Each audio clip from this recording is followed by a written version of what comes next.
Bismillahirrahmanirrahim. Assalamualaikum warahmatullahi wabarakatuh. Hari ini kita akan membahas materi tentang demokrasi terpimpin yang berlangsung dari tahun 1959 sampai 1966. Kita lihat bagaimana proses menuju demokrasi terpimpin, di mana dimulai dengan adanya ketidakstabilan politik di era demokrasi liberal yang disebabkan oleh gagalnya Dewan Konstituante dalam menyusun Undang-Undang Dasar baru pengganti UDS, gagalnya pelaksanaan demokrasi parlementer, timbulnya gerakan pemberontakan dan separatis, serta konflik antar partai politik yang terjadi di Yang kedua, adanya konsepsi presiden pada tanggal 21 Februari 1957 yang berisi hal-hal sebagai berikut. Pertama, penerapan sistem demokrasi parlementer harus diganti dengan demokrasi terpimpin. Dua, pembentukan kabinet kaki empat atau kabinet gotong royong. Dan ketiga, pembentukan Dewan Nasional yang bertugas memberi nasihat kepada kabinet. Dan terakhir, adanya dekret Presiden 559 yang berisi tentang pembubaran Dewan Konstituante, berlakunya Undang-Undang Dasar 45 dan tidak berlakunya UUD 1950, serta pembentukan MPRS dan DPAS. Dekret Presiden 559 merupakan awal dari berlakunya demokrasi terpimpin. Kita lihat bagaimana perkembangan politik pada masa demokrasi terpimpin.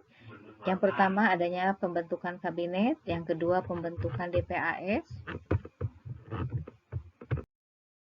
Yang ketiga, pembentukan MPRS. Yang keempat, pembubaran DPR hasil pemilu 55 dan pembentukan DPR gotong royong. Kemudian penetapan GBHN, pembentukan Pronasional dan ajaran Nasyakom. Adapun perkembangan ekonomi pada masa demokrasi terpimpin, bisa kita lihat bagaimana pemerintahan Presiden Soekarno di era terpimpin melakukan berbagai kebijakan dalam bidang ekonomi, antara lain pembentukan Bappenas atau Badan Perancang Pembangunan Nasional, kemudian penurunan nilai uang, kemudian adanya deklarasi ekonomi atau DEKON, kemudian pencetakan uang baru, kemudian pemusatan bank-bank pemerintah, dan keenam, peningkatan perdagangan serta perekreditan luar negeri. Kita lihat beberapa penyimpangan selama demokrasi terpimpin, bisa dilihat dari besarnya kekuasaan presiden, di mana presiden mengangkat ketua MPRS, DPR GR, dan DPA menjadi menteri negara.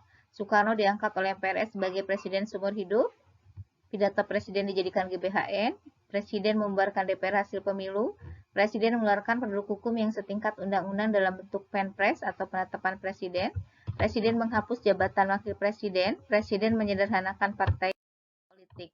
Kemudian kita lihat juga penyimpangan arah politik luar negeri pada masa terpimpin, bisa dilihat dari adanya politik konfrontasi NEVO dan OLDEVO, di mana poros Jakarta, Peking, Phnom Penh, Pyongyang, Hanoi menjadi sebagai pedoman politik luar negeri pada masa terpimpin. Kemudian adanya konfrontasi Indonesia-Malaysia dengan konsep Dwi Kora, kemudian Indonesia keluar dari keanggotaan PBB, dan politik Mercusuar atau Ganevo. Di era demokrasi terpimpin juga pemerintah Indonesia berusaha untuk memperjuangkan pembebasan Irian Barat dari Belanda. Sejak awal, pemerintah sudah melakukan berbagai usaha untuk memasukkan Irian Barat ke dalam wilayah NKRI.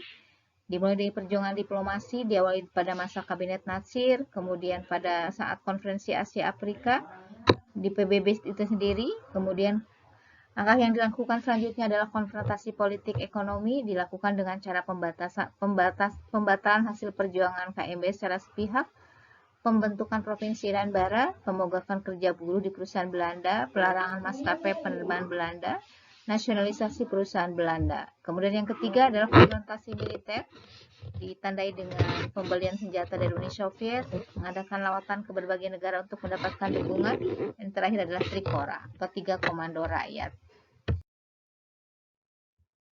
Persetujuan New York itu sendiri juga bagian dari usaha untuk merebut Irian Barat, sampai akhirnya 24 Maret sampai dengan 4 Agustus 1969 diadakan Pepera, di mana rakyat Papua atau Irian Barat diserahkan kepada pemilihan penentuan pendapat rakyat ikut bergabung dengan NKRI, dan sebagian rakyat Papua pada waktu itu menyatakan bergabung dengan NKRI.